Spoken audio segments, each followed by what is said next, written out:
Cinema అయిన మహా నేను మిస్టర్ బి. నా మాట సూటిగా ఉంటుంది, మ్యాటర్ క్లియర్ గా ఉంటుంది. వీటి టాకీస్ రాజా మ్యాటర్లోకి వెళదాం. జనతా గ్యారేజ్ సెప్టెంబర్ 1న విడుదలైంది. 25 రోజుల రన్ లో దాదాపు 82 కోట్ల షేర్ వసూలు చేసేసింది ప్రపంచవ్యాప్తంగా. 2016 సంవత్సరానికి గాను ఎక్కువ మొత్తంలో గ్రాస్ కలెక్ట్ చేసిన చిత్రంగా నిలిచింది. తెలుగు ఫిల్మ్ ఇండస్ట్రీ చరిత్రలో అత్యధిక వసూళ్లు సాధించిన 3వ చిత్రంగా నిలిచింది. 4వ వారాంతంలో కూడా సినిమా నోట్ చేసుకోదగ్గ పొటెన్షియల్ రన్ నే బాక్స్ ఆఫీస్ దగ్గర కొనసాగించింది అని ట్రేడ్ మాట్లాడుకోవడం వినిపిస్తా ఉంది. మిక్స్డ్ టాక్ తోను కొంత బలమైన నెగిటివ్ ప్రోపగండా ఉన్నప్పటికీ జనతా గ్యారేజ్ ఈ రేంజ్ లో వసూళ్లు సాధించింది అంటే చాలా చిత్రంగా అనిపిస్తా ఉంది. ఎందుకంటే కొన్ని అడ్డుగోడలు ఉన్నప్పుడే ఈ రేంజ్ లో పెర్ఫార్మ్ చేసిందే.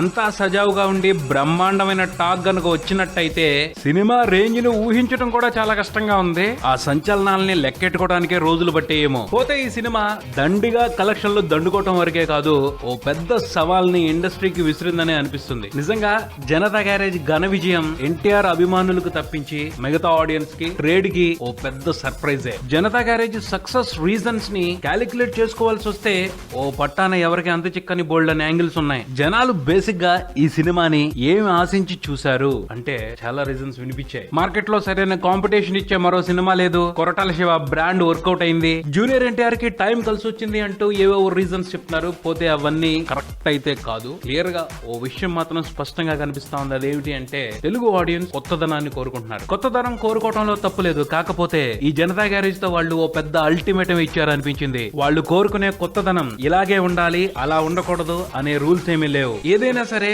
ఊహించిన దానికి మించి మాకు కావాలి అనే సంకేతాలు ఇచ్చారని అనుకోవచ్చు. ఎందుకంటే ఈ జనతా గ్యారేజ్ సినిమాలో రెగ్యులర్ మాస్ మసాలా లేదు, ఫార్ములా బేస్డ్ కామెడీ లేదు, అతి వైలెన్స్ లేదు, శృతి మించిన పాటలు లేవు. అయినా సినిమా సూపర్ బ్లాక్ బస్టర్ అనిపించుకుంది. ఎలా, ఎందుకు అంటే ఆడియన్స్ కొత్తదనాన్ని కోరుకుంటున్నారు అని మాత్రమే చెప్పగలం. ప్రేక్షకులు జనతా గ్యారేజ్ కి ఘన విజయం అందించడం ద్వారా రెగ్యులర్ ఫిల్మ్ మేకర్స్ ని, ట్రేడ్ ని కొంత కన్ఫ్యూజన్ లో పడేశారనే చెప్పాలి. ఎలా అంటే ఓ సినిమా హిట్ అయితే ఫలానా కారణాల మూలంగా ఈ సినిమా హిట్ అయింది, సో జనాలు వీటిని ఇష్టపడుతున్నారు, ఆ ఎలిమెంట్స్ పెట్టుకుని మనం కూడా సినిమాలు తీస్తే జనాలు చూస్తారు, ఇష్టపడతారు, కలెక్షన్లు కట్టబెడతారు అని క్యాలిక్యులేషన్స్, ఫార్ములాలు తయారు చేసే బ్యాచ్లు చాలానే ఉన్నాయి ఇండస్ట్రీలో. అలాంటి వాళ్ళందరికీ ఈ జనతా గ్యారేజ్ సినిమాతో ఆడియన్స్ పెద్ద క్వశ్చన్ మార్కే వేశారు. ఎందుకంటే ఈ సినిమా ఫార్ములాలకి చిక్కనిది, దొరకనిది. మొత్తానికి ఇలా ఉంటేనే చూస్తాం, అలా ఉంటే చూడం వంటి బౌండరీలు చెరిగిపోయాయి అనిపిస్తుంది. ఫ్రెష్నెస్ కావాలి, అది ఇలాగే ఉండాలనేం లేదు, ఎలాగైనా ఉండొచ్చు, కానీ రొటీన్ గా మాత్రం ఉండకూడదు